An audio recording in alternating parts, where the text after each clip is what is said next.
izzivi so bili nori, pač zabaval sem se, tudi nekaj novega naučil, predvsem pa to, da je vsaka naloga nekaj posebnega in si za vsako nalogo si mogel nekaj drugačnega pokazati in se na vsako nalogo drugače fokusirati in če si to naredil, je bilo zabavno.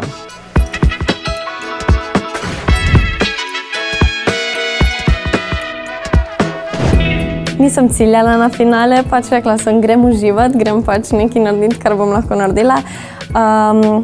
Ene, dve, tri vaje sem imela malo probleme, ampak drugo se mi je zdelo, da mi je šlo kar v redu in potem je bilo to. Največ preglavic mi je delala tale z radarjem, zato ker sem upala, da bom šla malo bolj počasi, kakor prehitro, ne. In potem nisem imela več občutka, koliko grem na nič in sem šla pač prepočasi. In druga je tale na kamero, ker jaz nikoli ne gledam kamere, pač vedno se zanašam na ogledala.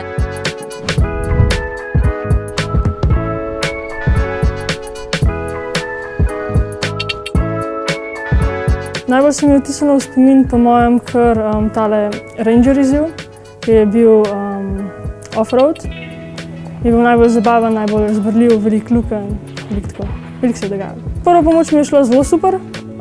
Najtežje mi je bilo po mojem pri zanašanju, ker sem imela dosti težav. Sem malo zamudila sicer, pa mičkeno sem bila prepočasna ali pa prehitra pri vstopu. Drugače so bile pa vaje zelo zanimive, krog mi je bil zelo všeč, slalom na kamero mi tudi ni delal težav, garaža je šla tudi super.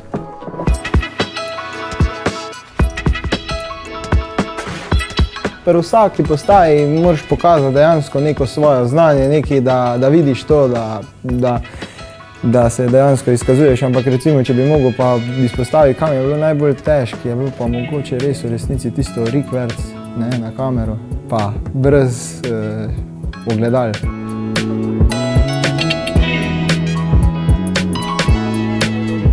Za sodelovanje v najboljši za volan sem se v bistvu odločila, zato ker sem bila že lani tukaj in sem izpadla v polfinalu in sem hotela dokazati, da pač mi res gre, ker res uživam v tem. In tudi ful mi je všeč, da je veliko punc se prijavilo in da se dokažemo, da smo punce pač zelo dobre tudi, da prebijamo stereotipe. Zdaj ničnih priprav ne bom imel, morda bom z sestro kakšno vajo doma ponovil ali pa kaj, drugače pa ne. V finale grem predvsem z namenom, da se zabavam in pač da dobim nove izkušnje.